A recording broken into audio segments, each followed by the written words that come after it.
We're so happy to see you. As you can see, this whole room full of fans of yours are here to celebrate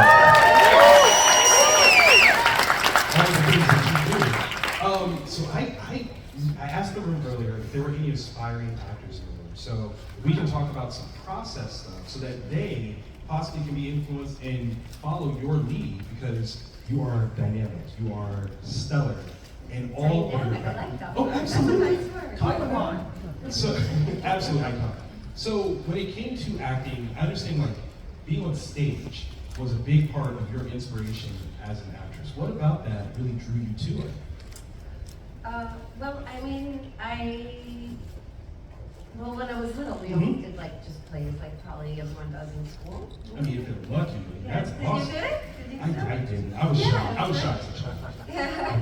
Well, being shy doesn't necessarily mean that you wouldn't want to be an actor. I was super shy. I couldn't barely speak. Like I was really like, the person behind my mom's little, apron strings kind of thing. That's adorable though, because you have such big personality and some of the characters you bring out. I love that is the true. Well, it's like the opposite. Yes, that's true acting talent, y'all. So you can be shy, but still be. I love that. It's the alter ego, right? That is great. Did you have a favorite play that you would see that really kind of was like, I love this play, either as yourself or the family? Well, when I was in school, there were like little plays, like Mary Poppins and little things like that you do in the school.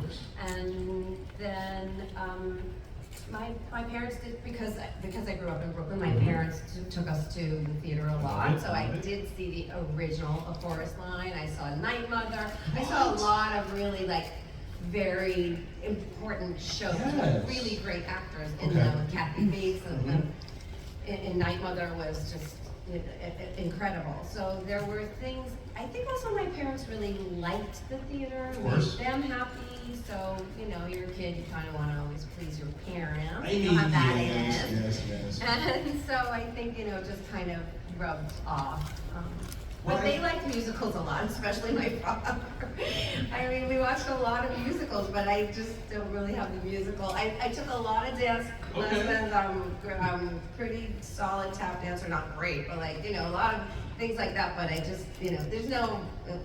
I would love to be in a musical. Just did not happen. Okay, so no, we're gonna send that out in so much shape and form. You're gonna be in a musical. We're calling it. But what I think is so dynamic and it speaks to your true talent is, even as a young child, to see other people's performances and recognize like this is something special. I think that says a lot and builds a foundation for you. So going to plays, that was a foundational space for you. When it came to acting and deciding that this was something that you wanted to do, what sort of obstacles did you overcome to get into the industry? That's always the thing, right? If you don't have any connections and you don't know anybody, how is this gonna happen? One of my aunties via marriage, she actually was a tap teacher. She was a great dancer, and she was a tap dance teacher, but she wasn't really in the business, but she kind of knew enough to help me put a headshot together and that kind of thing. And how did I get into any of those acting classes? I don't remember really. I know that it was a challenge to figure out how do you get into the business part of it. I just when there was I guess they still make it backstage. I don't know if they have it in Canada, but it was you could audition. They'd hold open auditions, so you could try to get something. And I did get a part on a soap opera at that time. That's right. Can I make some list of that? It kind of led to another that way. I love it. It's just really scrappy. Basically, and even back to the musicals thing, I would just audition for anything, even though it was horrible. It was just when those people who audition for musicals, they are so talented. They teach you that choreography in 30 seconds, and you have to know it. And I was 5, 6, 7, 8. I was in a farce. It was not working for me, but I tried. I was just stupidity of being young, you No, know? come on. The tenacity, though, of chasing your dream. I think that is one of the most important things for anybody. It doesn't matter what you're going into. Even if you don't necessarily think that you're the most skilled person at it, you went for it. You went out there, you were seen. And no matter what, that means that those people that make decisions will know your name. And I'm sure that there's some people that you audition for, they're like, hey, I met Marisa Tomei once. She auditioned for me. We didn't take her butt. I know her. I promise. I promise. We didn't give her that job, remember? Yeah. It's our fault. We're fools. You mentioned being on a soap opera, and that takes place instead of being on the stage, you're on the small screen. And there's something very special about television. And you've had many different appearances on great shows. A Different World was my life. Yes. Maybe that's going to shout out your cameo on Seinfeld. So, do you like anything in particular about being on TV versus the stage or film? I mean, TV is kind of like film, Right. in a way. I mean, some of those things, Different World was in front of a live audience. Come on now. So that was very much like the stage. Exactly. It was like, and it was a regular schedule, and it was like a Friday night, and the audience comes in, and you have a live audience, and they're there with you through that whole run. And sometimes you just go back and kind of pick up a few things, but generally we just went right through it. And I think that's what I liked about it. I liked being with everyone. Over your distinguished career, has filming for television changed much in process? Whether the technology has changed, so cameras are different? Well, there's no more like hardly any sitcom, so you're not doing anything in front of a live audience, except for I got to do the All in the Family. Yes. That Come on now. It was so fun and so scary. It was just like so shocking, came out of nowhere, and I don't even, it But was. you were brilliant. I think it happened because I was, Jimmy Kimmel's best friend is Chris Bianco, who has an amazing pizza place. And in Phoenix, but then he opened one in LA. Right. And my brother is friends with that guy, because they both do pizza. Of course. So we went to that soft opening of that pizza place, of that restaurant, and Kimmel was there, and we just all said hi. And then like 2 days later, I got a phone call from Norman Lear saying, hey, do you want to be part of this All in the Family thing? But I think it's because Jimmy produced it. So I think it was because he just saw me at the pizza place. I was like, you really do have to follow what you love. I was like, I really love pizza and I want to go. And something good came out of it. I mean, it was really quite a challenge, of course. I mean, I certainly also was like, Edith, wait a second. I guess I am that age. Okay. I mean, very, very well. Let's say that for sure. And that's another classic show that is super steeped in astounding, smart comedy. And I think that's something that also marks your career. You have such astounding comedic timing that, when they see you, they're like, oh my God, this is a beautiful woman. And then she makes you laugh in the best way possible. It's so true. It's so true. You are really making up for the last panel. And to that end, like when it comes to comedy, do you have any particular idols or icons that you looked up to as comedians or performers that just made you laugh? Oh yeah, Lucille Ball. Oh, come on, make sure.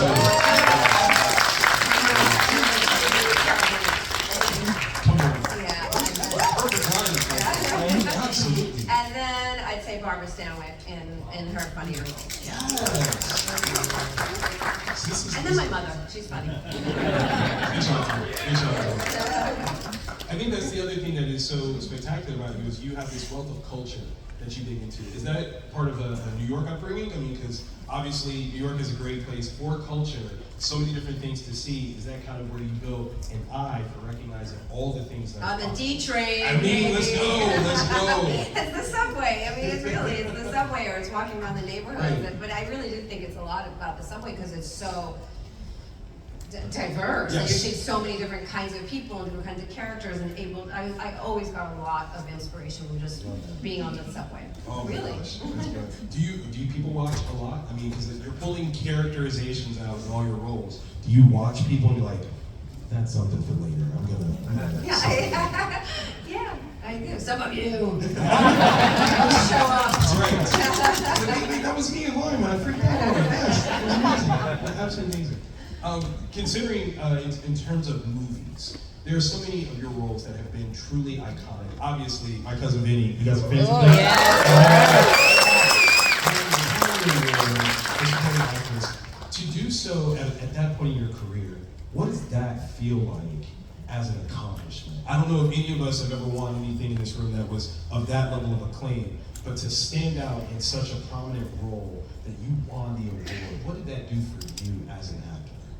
Well, I mean, it gave me a career I didn't really have. I mean, I had You had some a little things, bit. yes. I mean, I was part of a theater company that's still in Naked Angels. And Come on now. It's a great theater company. Did you co-found that? You co-founded that, didn't you? I was pretty early on. Okay, you all know, right. like maybe like the third person. Or Okay. something. You know, like I wasn't like it was like Fisher and a couple of other people from NYU that they had started it, but I had met him on the set of Flamingo Kid that I was pretty much an extra. So we became friends, and he's like, I'm starting this theater company, and like it was just so great, so lucky to have that time. There's nothing like that where it's just.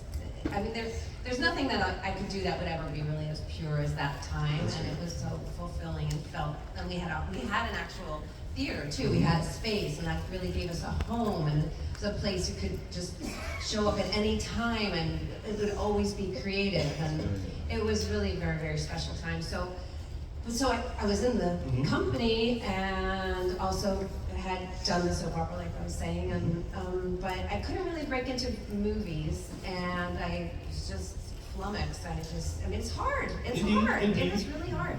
And casting directors are wonderful. They really become your champion. And so I don't really remember I remember auditioning for My Cousin Vinny, but I don't remember too much about it. That is a flaw. I don't know. That's all right. That's all right. But I know that Joe wound up seeing the tapes at the time they would film you in person there, and he wound up choosing me. At least that's what he knows. I mean, of course, I was your question. I'm like, no, I chose her. So it was just so it was a really lucky thing, and it was really my second movie. Right. So it was very clean, and he really, held my hand through the process and really took care of me, and we're still close to this day. And he was very, very kind to me, and he's such a tough guy person, but he's really such a sweetheart. I know, right? Yeah. Let's know it's your question.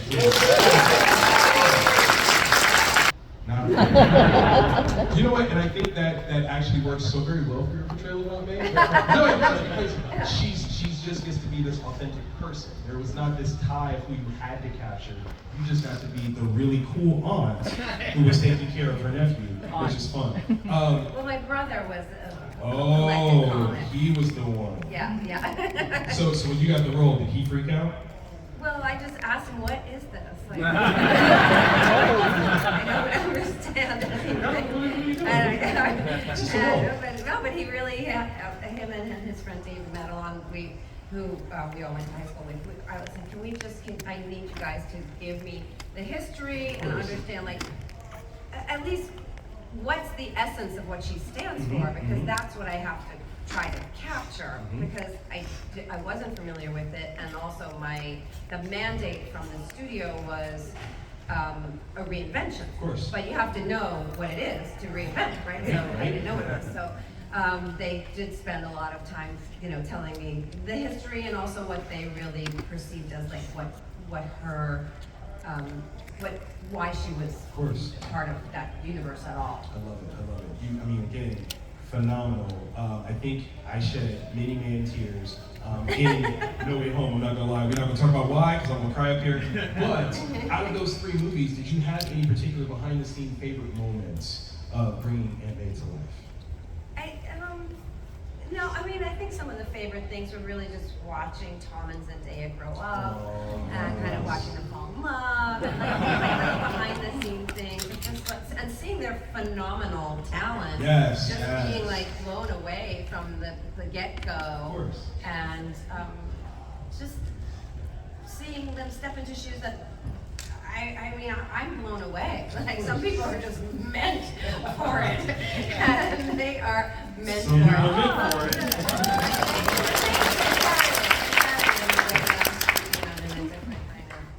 They carry enormous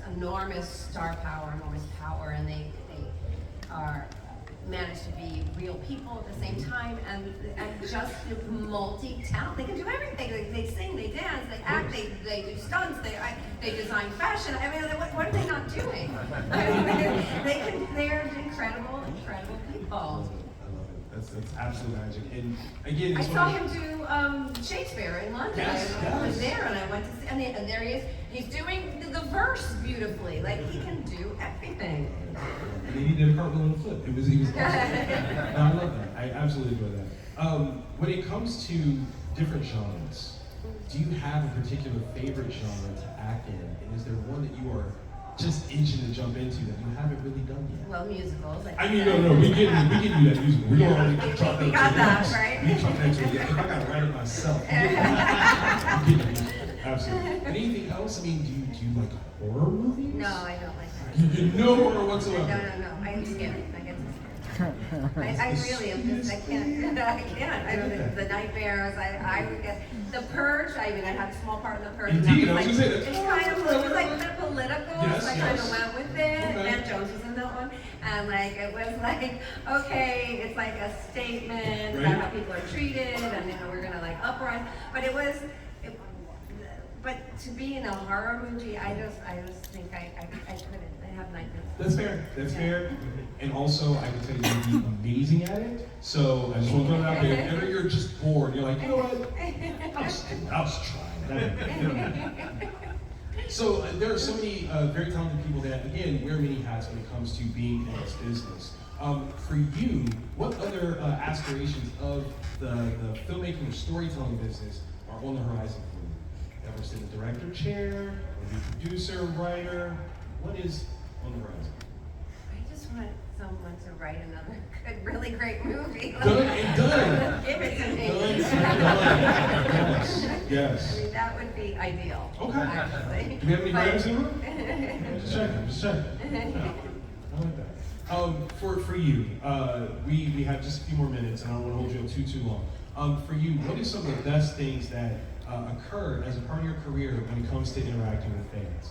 Have you had any crazy great moments that you were out and about just doing your thing and a fan came up and just gave you that glow of appreciation and an experience? Oh, well, yeah, that's just so beautiful. I mean, it's really, what if something's touched someone's family or just meant something to them, and like that always really is very moving to me and really uplifting. And then also, of course, when people are like really in tight Spider-Man suits and you can see all their junk. No.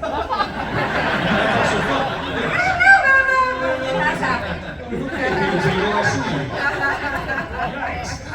A little yikes, yeah. Okay, so I'm sorry, if you wore that outfit today, just be very cognizant of yourself. No, sincerely, Marisa, thank you so very much for joining us. It has been a blast to chat with you.